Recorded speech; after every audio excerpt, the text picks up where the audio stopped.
नमस्कार। जस्ट हिंदी के इस बेहद खास कार्यक्रम स्ट्रेट टॉक में आप सभी का स्वागत है। मैं हूं आपके साथ अवंतिका यादव। स्ट्रेट टॉक में आज हम बात करेंगे बिहार के चुनावों के बारे में। दरअसल इस समय अमेरिका में तो चुनाव है ही, राष्ट्रपति चुनाव जो है वो होने वाले हैं और ऐसे में 3 नवंबर को वोटिंग है, सबकी नज़रें उस पर टिकी हैं। लेकिन कोरोना काल के बीच में भारत में भी जो है विधानसभा चुनाव जो है वो पहली बार होने वाले हैं। कोरोना के समय में ये बड़े चुनाव हैं जो देश में पहली बार होने वाले हैं। बिहार के विधानसभा चुनाव हैं और ऐसे में अगर हम विधानसभा चुनावों में जो बिहार के होने वाले हैं उसमें मौजूदा स्थिति क्या है, किस गठबंधन में क्या कुछ परिस्थितियां बनी हुई हैं, इस सब के बारे में आज हम बात करेंगे। देखिए, बिहार में जो है इस बार दरअसल एक तो महागठबंधन है, वो अलग है जो चुनाव लड़ रहा है, और एक है एनडीए का गठबंधन जिसमें एलजेपी और बीजेपी जो है वो मिलकर चुनाव लड़ रही हैं। एलजेपी और बीजेपी नहीं बल्कि एलजेपी जो है वो बीजेपी का समर्थन कर रही है, नहीं, जेडीयू और बीजेपी जो है वो मिलकर चुनाव लड़ रही हैं। देखिए, ये कंफ्यूजन है जो इस समय बिहार में दरअसल बना हुआ है कि एलजेपी असल में जो पहले एनडीए का हिस्सा थी, यानी कि जेडीयू, एलजेपी और बीजेपी और साथ में जो है जीतन राम मांझी की जो है हम पार्टी, वो एनडीए का हिस्सा थी। अब समस्या ये हो गई है कि एलजेपी जो है वो एनडीए से बाहर हो गई है, लेकिन फिर भी ये माना जा रहा है कि कहीं ना कहीं शायद इस बार के जो बिहार चुनाव है उसमें एलजेपी बीजेपी के साथ तो चुनाव लड़ रही है, लेकिन एलजेपी जेडीयू से अलग हो गई है। गठबंधन से जो अलग हुई है एलजेपी एनडीए से, उसमें ये माना जा रहा है कि एलजेपी असल में जेडीयू से अलग हो गई है, बल्कि बीजेपी के साथ है। तो उसके पीछे भी वजह है, उसके पीछे वजह ये है कि अभी भी जो है मोदी इस का चेहरा जो है एलजेपी यूज कर रही है, अभी भी जो है मोदी की तारीफ एलजेपी कर रही है।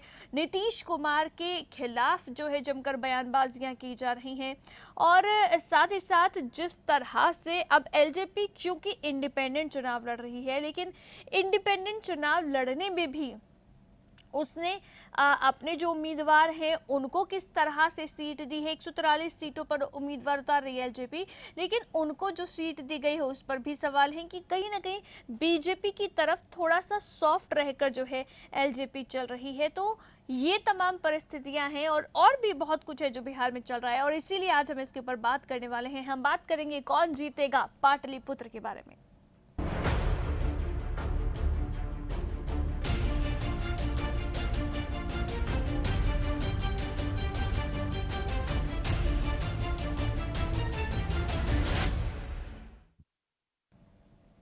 तो कौन जीतेगा पाटलिपुत्र? जी हाँ, बड़ा सवाल ये। और अब जो है इसका खुलासा तो खैर 10 नवंबर को हो ही जाएगा जब नतीजे आएंगे बिहार चुनावों के कि आखिर किसने जीता है पाटलिपुत्र। पाटलिपुत्र यानी कि बिहार का एक पुराना नाम है। लेकिन अब जो है क्योंकि 10 नवंबर को नतीजों का दिन है, इससे पहले आपको बता दूं कि 243 विधानसभा की सीटें हैं बिहार में और 243 सीटों पर जो है मतदान होना है। 3 फेज में इस बार मतदान जो है वो रखे गए हैं, जिसके लिए सबसे पहला जो फेज है, सबसे पहली जो वोटिंग है वो 28 अक्टूबर को होगी। अब देखिए कि 28 अक्टूबर को वोटिंग होनी है। नॉमिनेशन के लिए नामांकन की प्रक्रिया जो है उम्मीदवारों की वो अब शुरू हो गई है। लेकिन इस बार ये बहुत दिलचस्प चीज़ देखी गई है कि इस बार चाहे महागठबंधन हो जिसमें आरजेडी है, जिसमें कांग्रेस है और जिसमें और दूसरे क्षेत्रीय दल जो है वो शामिल हैं, तो चाहे उस गठबंधन की हम बात कर लें, चाहे हम इस एनडीए की बात कर लें, इस बार हुआ ये है कि अमूमन ये देखा जाता है कि जब नामांकन की प्रक्रिया शुरू होने वाली होती है उससे पहले ये जो सीट शेयरिंग फॉर्मूला है ये लगभग क्लियर हो जाता है कि किस तरह से सीटों का बंटवारा होने वाला है। लेकिन इस बार ऐसा कुछ देखने को नहीं मिला, बल्कि नामांकन की प्रक्रिया जो है वो शुरू भी हो गई, तारीख जो है वो शुरू भी हो गई, लेकिन उसके बाद भी सीट शेयरिंग जो है उसको लेकर असमंजस बना रहा। और अब जो है महागठबंधन ने भी अभी जो है एक दिन पहले ही अपनी सीटों का बंटवारा किया है और बताया है कि किस तरह से वो सीट शेयरिंग करने वाले हैं। तो वहीं आज जो है एनडीए में भी सीटों का बंटवारा हुआ है। अब तक असमंजस की स्थिति इसलिए बनी हुई थी, एक तो क्योंकि एलजेपी जो है वो ज़्यादा सीटें डिमांड कर रही थी और एलजेपी को कम सीटें जो है चाहती थी जेडीयू की मिले। तो ऐसे में एलजेपी की वजह से भी कहीं ना कहीं जो है ये असमंजस था एनडीए में कि कैसे हो सीटों का बंटवारा। और एक बड़ा भाई छोटा भाई वाली बात जो एनडीए में चलती है बीजेपी और जेडीयू के बीच में। पहले देखिए बीजेपी जो है उसने ये कई बार कहा है कि बिहार में जेडीयू जो है वो बीजेपी का बड़ा भाई है और रहेगा, यानी कि एनडीए का नेतृत्व बिहार में नीतीश कुमार करेंगे। ये बीजेपी कई मौकों पर बोलती रही है और इसीलिए ये जो है जब लोकसभा चुनाव हुए या अब जो विधानसभा चुनाव है ये देखा जा रहा है कि बीजेपी जितनी सीटों पर चुनाव लड़ रही है उससे ज्यादा सीटें जो है वो जेडीयू प्लस को दी गई हैं। अब जेडीयू प्लस जो है जेडीयू के साथ में उसके जो सहयोगी दल हैं, यानी कि जैसे कि हम पार्टी, जीतन राम मांझी की पार्टी, तो वो जो है उसको जेडीयू प्लस को जो है एक सीट ज्यादा दी गई है। जैसे कि अब जो सीटों का बंटवारा हुआ है 243 सीटें हैं, इसमें से 122 सीटें जो हैं वो जेडीयू प्लस को दे दी गई हैं और 121 सीटें जो हैं वो बीजेपी को मिली हैं। तो इस तरह से सीटों का बंटवारा जो है वो एनडीए में हुआ है। लेकिन अब ये जो सीटों का बंटवारा हो गया है और एलजेपी की जिस तरह की भूमिका जो है वो नजर आ रही है, इस सब के बाद बहुत सारे सवाल हैं जो नजर आ रहे हैं। क्या वो सवाल है, एक बार उन सवालों पर भी नजर डालते हैं। तो सवाल ये कि क्या बिहार में एनडीए में सब ठीक ठाक है? क्योंकि ऐसी बहुत सारी चीज़ें निकलकर सामने आ रही हैं, बातें निकलकर सामने आ रही हैं कि अभी एलजेपी बेशक साइड हो गई है लेकिन फिर भी चीज़ें नॉर्मल नहीं है। क्या एलजेपी और बीजेपी के बीच कोई सांठगांठ हुई है? आखिर क्यों एलजेपी जो है वो सॉफ्ट बीजेपी की तरफ होकर चल रही है? सवाल ये, चिराग पासवान के अलग होने से किसको हुआ है नुकसान? बीजेपी को हुआ है या जेडीयू को हुआ है? आखिर किसको ज्यादा नुकसान हुआ है? क्या अब बिहार में जो है प्रबल होने वाला है एंटी इनकम्बेंसी का मुद्दा? ये भी बड़ा सवाल है। सवाल ये भी कि बिहार चुनाव के मौजूदा समीकरण पर आपकी राय क्या है, ये आप जरूर बताइए। कॉल कीजिए, ज्यादा से ज्यादा नंबर आपकी टीवी स्क्रीन पर लगातार फ्लैश हो रहा है, ये नंबर आपको सिर्फ डायल करना है और मेरे साथ इस मंच का हिस्सा बनना है। स्ट्रेट टॉक का ये मंच आपके लिए है, फोन लाइन आपके लिए खुली हुई है और इसीलिए आप ज़्यादा से ज़्यादा कॉल कीजिए, अपने व्यूज़, अपने ओपिनियन इस मंच के ज़रिए शेयर कीजिए। ये मंच आप ही के लिए है। अब देखिए कि बिहार में जैसे मैंने कहा कि सबसे पहला सवाल मैंने पूछा कि बिहार में क्या एनडीए में सब कुछ ठीक ठाक नज़र आ रहा है। दरअसल ये सवाल इसलिए है क्योंकि आज जब सीटों का बंटवारा होना था, मतलब इसका ऐलान होना था, प्रेस कॉन्फ्रेंस की गई थी बाकायदा और प्रेस के सामने ऐलान करना था कि कैसे ये जो पूरा सीटों का बंटवारा है वो एनडीए में बिहार में हो रहा है। जब ये प्रेस कॉन्फ्रेंस होने वाली थी तो उससे पहले खबर ये है, जानकारी ये है कि नीतीश कुमार जो है वो इस प्रेस कॉन्फ्रेंस में शामिल होने के लिए तैयार नहीं थे। सीटों का बंटवारा हो गया, ये डिस्कशन पीछे से दोनों पार्टीज के बीच में हो गया। उसके बाद में प्रेस कॉन्फ्रेंस का आयोजन होना था। अब प्रेस कॉन्फ्रेंस के आयोजन से पहले देवेंद्र फडणवीस जो कि बिहार चुनाव प्रभारी बनाए गए हैं और साथ ही साथ महासचिव जो है बीजेपी के भूपेंद्र यादव, वो नीतीश कुमार के घर पहुंचे। नीतीश कुमार के आवास पर पहुंचकर जो है उन्होंने कहा कि प्रेस कॉन्फ्रेंस में शामिल हुई, लेकिन नीतीश कुमार जो है वो प्रेस कॉन्फ्रेंस में शामिल होने को तैयार नहीं थे। जिसके पीछे वजह ये, नीतीश कुमार ने नाराजगी जताई कि एलजेपी का जो मुद्दा रहा है पार्टी में, एलजेपी देखिए चिराग पासवान जो जिसको लीड कर रहे हैं, चिराग पासवान बहुत ही मुखर होकर जो है नीतीश कुमार के खिलाफ बोलते आए हैं। चाहे नीतीश कुमार के जितने भी जो प्रोजेक्ट्स नीतीश कुमार ने चलाए हैं, नीतीश कुमार ने 7 निश्चय चलाया, उसके खिलाफ बोल रहे हैं। कोरोना को लेकर जो सिचुएशन रही बिहार में, उसके खिलाफ नीतीश कुमार को घेरते रहे हैं। भ्रष्टाचार के मुद्दे पर नीतीश कुमार को घेरते रहे हैं। तो तमाम मुद्दों पर चिराग पासवान जो हैं वो नीतीश कुमार के ऊपर प्रहार करने में कमी नहीं छोड़ रहे हैं। लेकिन एक और जहां चिराग पासवान पूरी तरह से हमलावर है और नीतीश कुमार के ऊपर लगातार हमले कर रहे हैं, तो वहीं बीजेपी का रुख अगर हम देखें इस मुद्दे पर, तो बीजेपी जो है वो शांति बनाए रखे हुए थी, यानी कि मौन व्रत बीजेपी ने धारण कर रखा था। बीजेपी की तरफ से किसी तरह का कोई स्टेटमेंट जो है वो नहीं आया चिराग पासवान के तमाम बयानों के बाद भी।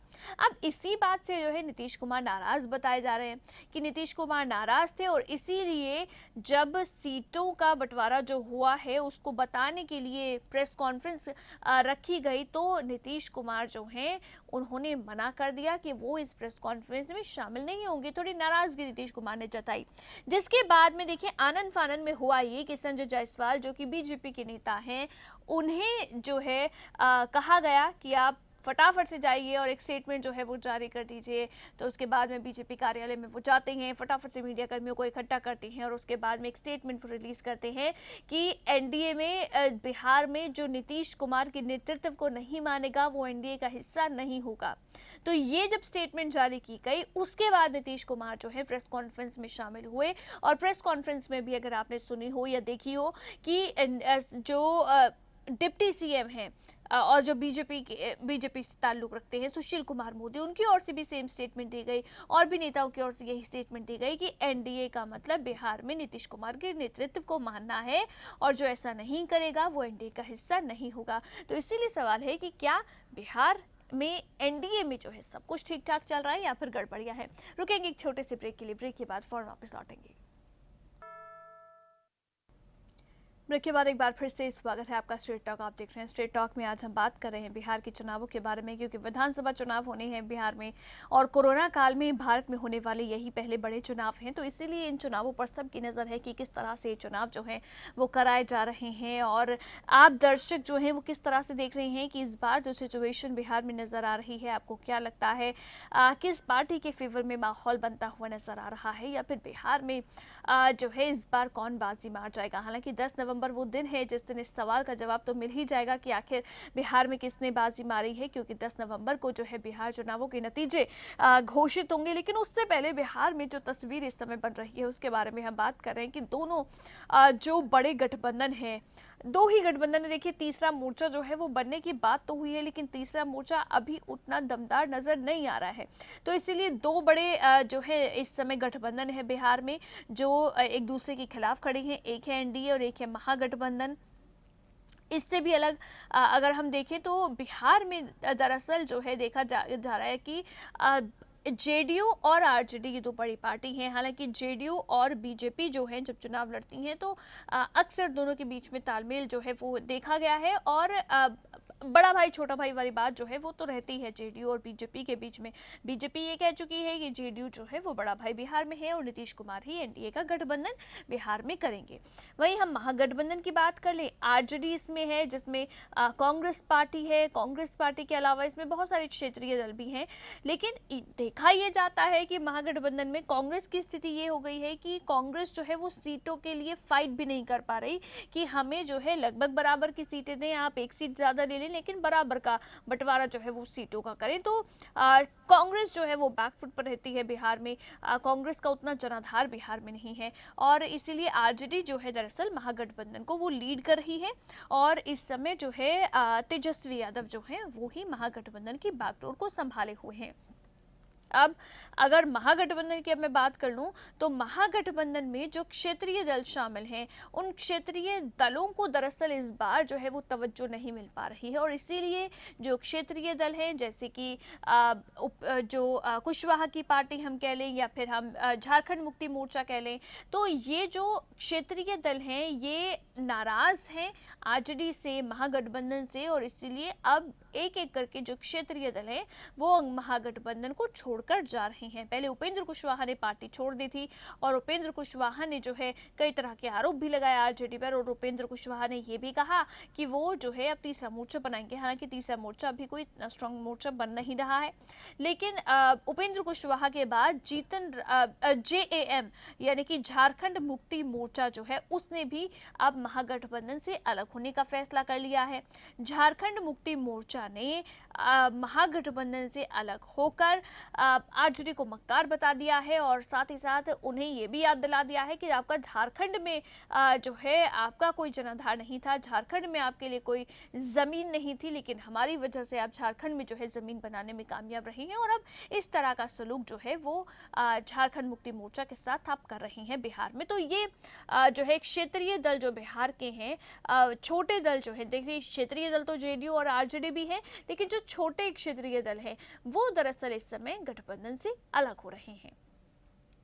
वापस से अगर हम बात करें एनडीए गठबंधन की, तो एनडीए में देखिए क्योंकि तस्वीर इस समय दिलचस्प ये बनी हुई है कि एनडीए में एलजेपी जो है वो जब से नाराज हो गई है या एलजेपी जो है वो जब से गठबंधन से अलग हुई है, एनडीए से अलग हुई है, उसके बाद से तरह तरह की बातें कही जा रही है। जैसे ब्रेक से पहले मैंने जिक्र किया था कि एलजेपी जो है वो ये मानी जा रही है कि जेडीयू से दरअसल अलग हुई है, बल्कि बीजेपी से अलग नहीं हुई है। हालांकि आनन फानन में 2 मिनट की प्रेस कॉन्फ्रेंस करके ये ज़रूर स्टेटमेंट जो है बीजेपी नेता की ओर से जारी की गई, संजय जायसवाल की ओर से, कि बिहार में जो नीतीश के नेतृत्व को नहीं मानेगा वो एनडीए का हिस्सा नहीं होगा। ये बात ज़रूर कही गई है। यहाँ तक कि सुशील कुमार मोदी की ओर से जब सीटों की शेयरिंग को लेकर फॉर्मूला बताने के लिए प्रेस कॉन्फ्रेंस की गई, तो उस समय सुशील कुमार मोदी ने यहाँ तक ये भी कह दिया था कि सिर्फ एनडीए ही मोदी की तस्वीर का इस्तेमाल कर सकता है, एनडीए के अलावा कोई और जो है वो मोदी की तस्वीर का इस्तेमाल नहीं कर सकता, और अगर वो करेगा तो उन्हें अगर उसके अगेंस्ट लीगल एक्शन भी लेना होगा तो वो भी लेने के लिए जो है तैयार हैं। अब ये बात इसलिए कही गई है मोदी की तस्वीर की, क्योंकि एलजेपी जो है वो मोदी का चेहरा इस्तेमाल कर रही है। यहाँ तक कि बीते दिनों एलजेपी का एक पोस्टर जो है वो भी सोशल मीडिया पर काफ़ी वायरल हुआ था, जिसमें एलजेपी की ओर से कहा गया था कि मोदी से कोई बैर नहीं, नीतीश तेरी खैर नहीं। तो मोदी के फेवर में है, बीजेपी के अगेंस्ट नहीं है एलजेपी, लेकिन जेडीयू के खिलाफ पूरी तरह से खड़ी हुई एलजेपी नजर आ रही है। यहाँ तक कि जिस तरह से हाल फिलहाल जो चिराग पासवान के स्टेटमेंट्स रहे हैं या एलजेपी के दूसरे नेताओं के स्टेटमेंट्स रहे हैं, तो पूरी तरह से जेडीयू को घेरने की कोशिश करती रही है एलजेपी। बिहार सरकार के ऊपर जो है निशाना साधती रही है, खासकर चाहे भ्रष्टाचार का मामला हो, चाहे कोरोना को कैसे संभालना है इसका मामला हो, कि उसमें जो है फेल रहे नीतीश कुमार। ये तमाम मुद्दे जो हैं जो भी बिहार के बड़े मुद्दे हैं उन्हें उठाते हुए नजर आए हैं चिराग पासवान, जबकि वो खुद जो है एनडीए का हिस्सा थे। अब एनडीए से वो अलग हो गए हैं।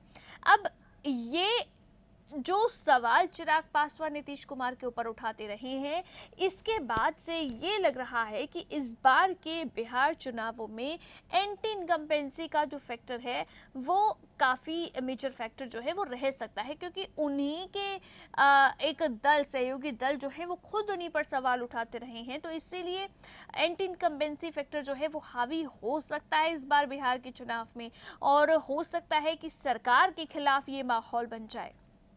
अब जो एलजेपी का के लिए बात कही जा रही है कि वो बीजेपी की तरफ थोड़े से सॉफ्ट नज़र आ रहे हैं चुनाव में, वो इसलिए बात कही जा रही है कि क्योंकि एलजेपी ने अपने 143 सीटों पर उम्मीदवार तो उतारे ही है, लेकिन अब जहां जिन सीटों पर बीजेपी के उम्मीदवार हैं, हालांकि 121 सीटें जो है वो बीजेपी को मिल रही हैं, लेकिन उसमें से काफ़ी सीटें हैं जो बीजेपी के हिस्से हैं, वहां पर एलजेपी अपने उम्मीदवारों को नहीं उतार रही है। यानी कि एक तरह से वहां पे बीजेपी का की वोट भी नहीं काटेगी, बीजेपी के विरोध में भी नहीं खड़ी है, और जबकि एक तरह से फेवर ही करना हो गया, क्योंकि वोट काटने के लिए जो है वहां पर एलजेपी ने अपने उम्मीदवार को नहीं उतारा है।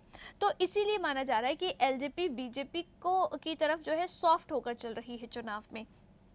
अब यही बात है जो रास नहीं आ रही है नीतीश कुमार को।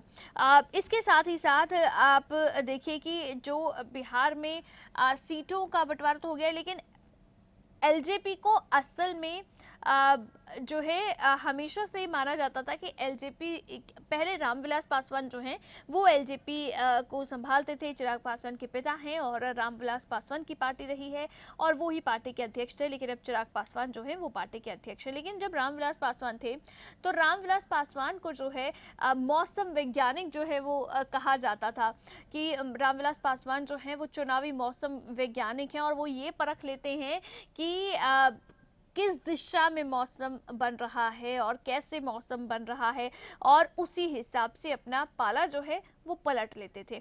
और यही वजह रही कि ये देखा गया कि बीते एक लंबे अरसे से जो है एलजेपी जो है किसी भी सरकार के साथ हो, चाहे वो कांग्रेस की सरकार रही केंद्र में, चाहे वो अब बीजेपी की सरकार है, तो दोनों ही तरह से जो है वो सरकार का हिस्सा ज़रूर रहे हैं, क्योंकि वो हमेशा चुनाव से पहले ये परखने में जो है सफल रहते थे कि आखिर किसकी सरकार बन सकती है, किसके फेवर में मौसम बनता हुआ नजर आ रहा था, तो वो अपना पाला उसी साइड बदल लेते थे। तो मौसम वैज्ञानिक इसीलिए रामविलास पासवान को जो है कहा जाता है। लेकिन अब ये कह रहे हैं कि जिस तरह से चिराग पासवान अब एनडीए से अलग हो गए हैं, तो अब ये कह रहे हैं कि चिराग पासवान तो रामविलास पासवान से भी बड़े मौसम वैज्ञानिक निकले हैं। यानी कि शायद चिराग पासवान को ये अंदेशा हो गया होगा कि इस बार बिहार में जो है सरकार बदलने वाली है और इसीलिए उन्होंने जो है एनडीए से अलग होने का फैसला किया है। बहरहाल इसके पीछे सच्चाई क्या है ये आने वाले वक्त में पता चलेगा, लेकिन चिराग पासवान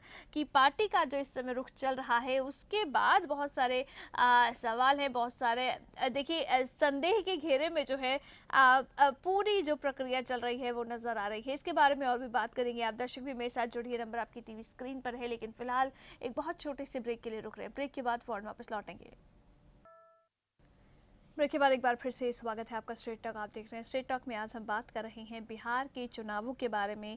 विधानसभा चुनाव बिहार में है, ऐसे में आप दर्शक भी मेरे साथ इस कार्यक्रम का हिस्सा बन सकते हैं। नंबर आपकी टीवी स्क्रीन पर लगातार फ्लैश हो रहा है, ये नंबर आपको सिर्फ डायल करना है और मेरे साथ इस मंच का हिस्सा बनना है। स्ट्रेट टॉक का ये मंच आप ही के लिए है, फोन लाइन आपके लिए खुली हुई है। ब्रेक से पहले मैं जिक्र कर रही थी रामविलास पासवान का कि कैसे उन्हें मौसम वैज्ञानिक कहते हैं। अब दरअसल समस्या ये हो गई है एनडीए के सामने, नीतीश कुमार के सामने, कि इस समय पार्टी की बागडोर रामविलास पासवान नहीं बल्कि उनके बेटे चिराग पासवान ने संभाली हुई है। चिराग पासवान ने जब पार्टी की बागडोर संभाली थी उसके बाद ही उन्होंने कह दिया था कि वो सुनिश्चित करेंगे कि पार्टी के लिए समय समय पर अगर किसी तरह के कोई बदलाव की आवश्यकता होगी तो वो ज़रूर करेंगे, समय के साथ उस समय की सिचुएशन के हिसाब से जैसे भी डिसीजन लेने की जरूरत पड़ेगी वो ज़रूर लेंगे। यानी कि पार्टी जिस तरह से पुराने ढर्रे पर जो चल रही है वैसे ही चलती नहीं रहेगी और यही वजह मानी जा रही है कि अब जो है चिराग पासवान ने एनडीए से अलग होने का फैसला लिया, क्योंकि उन्हें लगा शायद कि इस समय अगर पार्टी अकेले चुनाव लड़ेगी तो वो बेहतर होगा। और ये फैसला भी उन्होंने तब लिया, देखिए कि ज़्यादा वो जो है इस बात पर अड़िग तब हो गई या सीटें ज़्यादा मांगने की बात पर तब डटे जब चिराग पासवान बीते दिनों जो है बिहार का भ्रमण करके आए हैं और पूरे बिहार में घूम कर आए हैं। यानी कि एक जो है आइडिया लेकर आए हैं अपने राज्य में कि इस समय किस तरह का माहौल है, क्या कुछ नज़र आ रहा है, और उसके बाद आकर उन्होंने जो है ये अपने डिमांड्स हैं जो रखी हैं। यानी कि कहीं ना कहीं हो सकता है कि उन्हें ये अंदेशा हो गया होगा या उन्होंने जो रेकी की है बिहार की उसके बाद उन्हें लगा होगा कि नहीं, इस समय जो है पार्टी हो सकता है एलजेपी जो है वो अच्छे जो है सीटों के साथ पार्टी ला सकती है अच्छी सीटें, और इसीलिए वो जो है ज़्यादा सीटें मांगने पर डटे हुए थे। लेकिन अब रामविलास पासवान तो नहीं है, लेकिन नीतीश कुमार ज़रूर रामविलास पासवान को जो है याद कर रहे हैं और नीतीश कुमार की ओर से यहाँ तक कि आज जो प्रेस कॉन्फ्रेंस हुई है उसमें भी रामविलास पासवान का जिक्र उनकी ओर से किया गया है। एलजेपी की बात कर रहे थे और उसके बाद रामविलास पासवान की बात भी उन्होंने कही है। नीतीश कुमार की ओर से क्या कहा गया था इस प्रेस कॉन्फ्रेंस में रामविलास पासवान को याद करते हुए, आप सुनिए।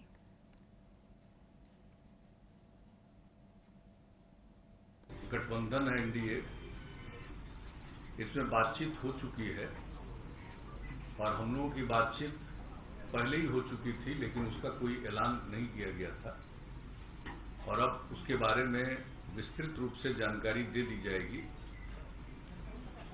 आज इन्होंने बता दिया है, जो जनता दल यू है उसके जिम्मे 122 सीटें दी गई हैं और उसी के अंतर्गत हम पार्टी को, जीतन राम मांझी जी की पार्टी को, उसी के अंतर्गत हम लोगों ने 7 सीटें दी। भारतीय जनता पार्टी के पक्ष में 121 सीटें हैं और उसी के अंतर्गत इन लोगों की बातचीत, जो इन्होंने बताया कि अंतिम चरण है विकासशील इंसान पार्टी के साथ, उसी के अंतर्गत उनको सीटें देंगे। और जहां तक दोनों के बीच में कंस्टिट्यूएंसी का सवाल है, कौन कौन विधानसभा क्षेत्र किनके जिम्मे है, उसका भी निर्णय हो चुका है। तो सीटों का बंटवारा किस तरह से हुआ है एनडीए में, ये जो है नीतीश कुमार बता रहे हैं। लेकिन इस दौरान उन्होंने रामविलास पासवान का भी जिक्र किया दरअसल अपनी इस प्रेस कॉन्फ्रेंस में, और नीतीश कुमार ने ये कहा कि रामविलास पासवान जो हैं उनको जो है सपोर्ट करती रही है जनता दल भी, और चिराग पासवान जो है वो ये ना भूले कि रामविलास पासवान अगर आज राज्यसभा के सदस्य हैं तो फिर वो जेडीयू की बदौलत ही हैं, क्योंकि राज्य में एलजेपी जो है उनके पास में सिर्फ 2 सीट हैं और 2 सीट की बदौलत कोई भी राज्यसभा नहीं जा सकता था, यानी कि जनता दल ने साथ दिया रामविलास पासवान को राज्यसभा पहुंचाने में, और तभी जो है रामविलास पासवान जो है वो आज राज्यसभा के मेंबर हैं। तो ये जो है उन्हें नहीं भूलना चाहिए, ये बात जो है नीतीश कुमार कहते हुए नजर आए यहाँ पर। लेकिन अभी देखिए कुछ चीज़ें जो नजर आ रही हैं, ऐसा भी लग रहा है कि शायद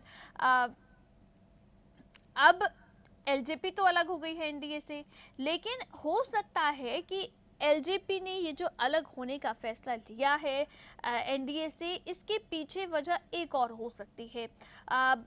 वजह ये भी हो सकती है कि शायद ये लग रहा हो एनडीए को या बीजेपी को या एलजेपी को कि अगर एलजेपी अलग होकर चुनाव लड़ती है तो सीटें जो उसे इस गठबंधन से मिल सकती है, क्योंकि 243 सीटें हैं टोटल विधानसभा में, तो जाहिर तौर पर गठबंधन में हैं आप, तो सभी पार्टियों के बीच में उन सीटों का बंटवारा होगा। लेकिन अब जब ज़्यादा सीटों पर पार्टी अपने उम्मीदवार उतार रही है, तो हो सकता है कि जो उसे गठबंधन में सीटें मिलती उससे ज़्यादा सीटें वो अब जो है इंडिपेंडेंट रहकर जीत सकती हैं।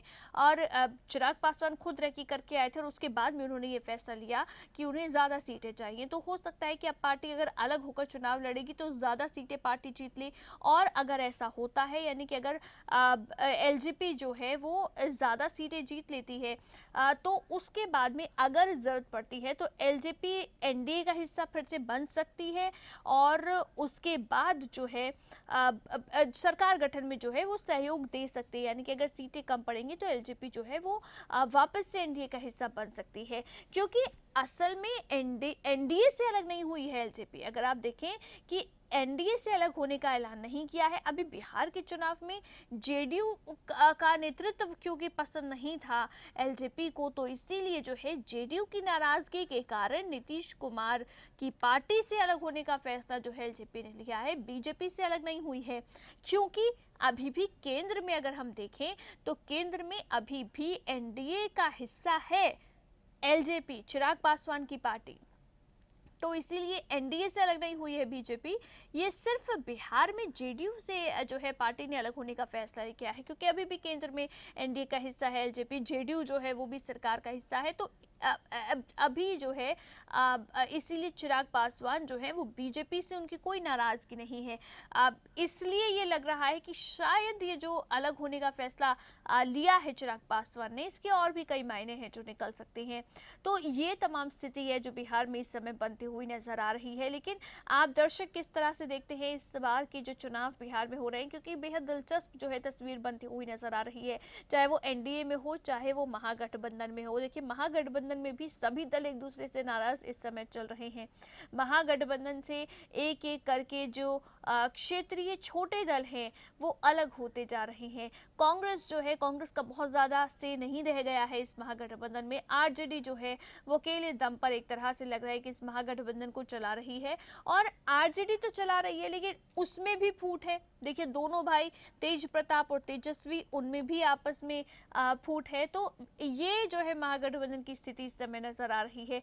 तो ऐसे में इस बार के जो ये बिहार के विधानसभा चुनाव है ये बहुत इंटरेस्टिंग जो है वो नजर आ रही हैं, क्योंकि तस्वीर कुछ अलग इस बार कह रही है। हर बार ये होता था कि अगर गठबंधन है तो आसानी से सीटों की शेयरिंग पर बात होगी, हालांकि बहस होती थी, बातचीत होती थी, लेकिन इतनी नाराजगी जो या इस तरह का स्टेप उठाना किसी पार्टी की ओर से ये कम देखा जाता था।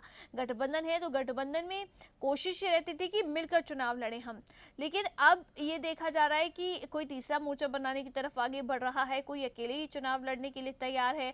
तो ये जो है सिचुएशन इस बार के चुनाव में देखी जा रही है। खास बात यह है कि इस बार कोरोना काल में जो है ये पहले देश के बड़े चुनाव है जो हो रहे हैं, तो इसीलिए भी जो है पूरे देश की नज़र इन चुनावों पर टिकी हुई है कि कैसे ये चुनाव होने वाले हैं। और अब जब ये चुनाव हो रहे हैं तो इन चुनावों में जो कुछ हो रहा है वो अपने आप में जो है मज़ेदार जो है इस समय नज़र आ रहा है राजनीतिक लिहाज से, या फिर चुनावों में जो है अमूमन देखा जाता है तो वो तमाम चीज़ें जो है वो नज़र आ रही हैं। इसके बारे में और भी बात करेंगे, लेकिन फिलहाल एक बहुत छोटे से ब्रेक के लिए रुक रहे हैं। ब्रेक के बाद फ़ौरन वापस लौटेंगे।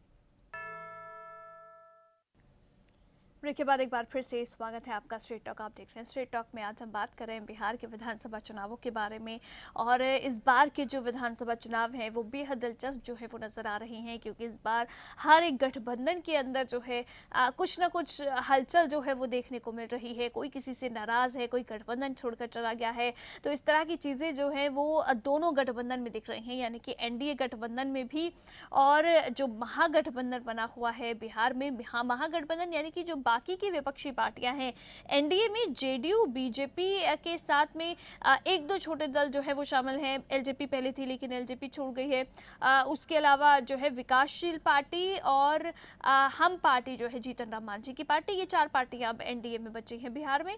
लेकिन जो महागठबंधन है, महागठबंधन में बाकी सभी जो विपक्षी पार्टियां हैं वो सब महागठबंधन का हिस्सा हैं। इसमें चाहे कोई छोटी पार्टी, क्षेत्रीय दल हो या बड़ी पार्टी हो, सब इस महागठबंधन का हिस्सा बिहार में है। लेकिन अब नाराजगी जो है इन छोटे दलों की हो गई है महागठबंधन से, तो वो महागठबंधन छोड़कर जा रही हैं। उधर एलजेपी ने जो है एनडीए गठबंधन छोड़ दिया है। लेकिन इस सब के बीच अब देखिए कि नीतीश कुमार की ओर से आज जो प्रेस कॉन्फ्रेंस की गई है, एनडीए की ओर से ये प्रेस कॉन्फ्रेंस थी जिसमें नीतीश कुमार ने बात की है। और नीतीश कुमार ने जो है एलजेपी को लेकर भी एक स्टेटमेंट जो है इस प्रेस कॉन्फ्रेंस के दौरान दी थी। क्या कहा गया था नीतीश कुमार की ओर से, आपको सुनवा देते हैं। कौन क्या बोलता हम पहले ही कहने, उसमें मेरी कोई रुचि नहीं है। जिसकी जो इच्छा वो बोलता रहे। लेकिन आपने श्री रामविलास पासवान की चर्चा की। अब रामविलास पासवान जो अस्वस्थ हैं, हम सब लोग चाहते हैं कि वो स्वस्थ हो। हम लोगों का उनसे एक लगाव है, अब बहुत पुराना लगाव है। लेकिन आप जो पूछ रहे हैं हमसे, श्री रामविलास पासवान जी अभी जो राज्यसभा में पहुंचे तब बिना जेडीयू के मदद के पहुंचे। आप जरा बताइए तो कै गो सीट है बिहार विधानसभा में? दो है ना। तो बीजेपी ने और जेडीयू ने तो टिकट देकर के राज्यसभा पहुंचाया। तो ये सब बात जो कोई बोलता रहता है, हमको उससे क्या मतलब है? और आप जरा बता दीजिए कि जो पार्लियामेंट का चुनाव हुआ जिसमें 6 सीट मिली, तो कौन नहीं होगा? कितना कितना बार वो मेरे साथ रामविलास पासवान जी गए? सुशील मोदी जी, हम और रामविलास पासवान जी कई जगह मीटिंग में गए हैं, जरा बताइए। तो हम लोग तो सब दिन से सहयोग करते रहे। अब कोई के मन में क्या बात है, इससे हमारा कोई लेना देना नहीं है। और उसका एक पक्ष जो कहा उसके बारे में तो आप लोग बता दें।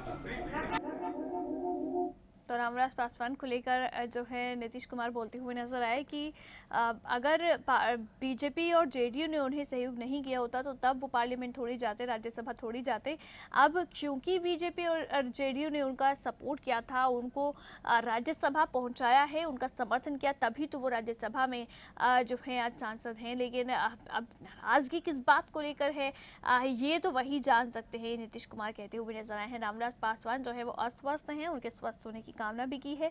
लेकिन इस बार का चुनाव जो है वो उसकी तस्वीर जो है वो बेहद दिलचस्प बनती हुई नजर आ ही रही है। पार्टियां जो हैं, सभी पार्टियों के बड़े नेता जो हैं वो बिहार में डेरा डालने इन्होंने शुरू कर दिया है। और कोशिश यही है कि इस बार जो है बिहार विधानसभा में जो है बाजी मार ली जाए। इससे पहले जब चुनाव हुए थे तो 2015 में, तो उस समय जो है दरअसल आरजेडी और जेडीयू ने मिलकर चुनाव लड़ा था और उस समय बीजेपी को मात मिली थी। आरजेडी और जेडीयू का जो गठबंधन था ये जीता था। और अब जो है उसके बाद में जो है ये गठबंधन टूटा और जेडीयू ने बीजेपी के साथ आने का फैसला किया और जेडीयू और बीजेपी की सरकार जो है उसके बाद से बिहार में है। लेकिन इस बार जो है, इस बार ये देखना बेहद दिलचस्प होगा, क्योंकि पिछली बार आरजेडी और जेडीयू का गठबंधन था, यानी कि दो बड़ी क्षेत्रीय पार्टियों का, बिहार की ये दो बड़ी पार्टी हैं आरजेडी और जेडीयू, इन दोनों पार्टियों का गठबंधन था। बिहार के लोगों ने इन दोनों क्षेत्रीय पार्टियों पर भरोसा किया था, ना उन्होंने बीजेपी पर भरोसा किया था। और कांग्रेस क्योंकि साथ में थी तो इसलिए कांग्रेस जो है वो शामिल हुई, लेकिन बीजेपी के ऊपर तब भरोसा नहीं किया गया था बिहार की जनता की ओर से। इस बार ये दिलचस्प होगा देखना कि आरजेडी अलग इस बार बट गई है और जेडीयू अलग इस बार बट गई है, यानी कि दोनों पार्टी जो है, बड़े क्षेत्रीय दल जो है बिहार के, वो दोनों एक दूसरे के खिलाफ खड़े हैं। अब जब दोनों एक दूसरे के खिलाफ खड़े हैं तो जाहिर तौर पर जो वोट होगी वो भी बटेगी। पहले वोट एकजुट थी, लेकिन इस बार वोट जो है वो बटने वाली हैं। तो ऐसे में अब जो जेडीयू है क्योंकि वो बीजेपी के साथ है तो क्या उसके ऊपर भरोसा करेगी बिहार की जनता, या फिर आरजेडी जो कांग्रेस के साथ है और दूसरे क्षेत्रीय दलों के साथ है उसके ऊपर भरोसा करेगी जो बिहार की जनता होगी? ये देखना बेहद दिलचस्प होगा कि बिहार की जनता जो है वो इस बार अपना भरोसा किस पर जताने वाली है।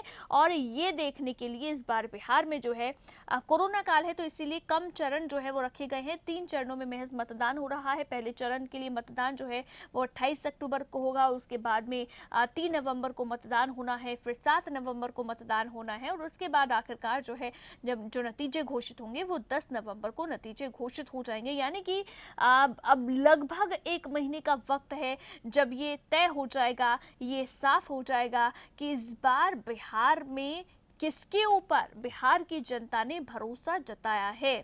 बड़े चुनाव हैं क्योंकि बिहार विधानसभा के चुनाव हैं और कोरोना काल में चूंकि देश में पहली बार चुनाव हो रहे हैं किसी भी राज्य की विधानसभा के, तो इसीलिए बड़े चुनाव जो है इनको माना जा रहा है। पूरी प्रोटोकॉल जो है और पूरी तरह से कोरोना गाइडलाइंस का पालन करते हुए इन चुनावों को कंडक्ट जो है इस बार कराया जाएगा। लेकिन नतीजे इस बार क्या रहते हैं बिहार विधानसभा के, उसके ऊपर नजर जो है वो लगातार बनी रहेगी।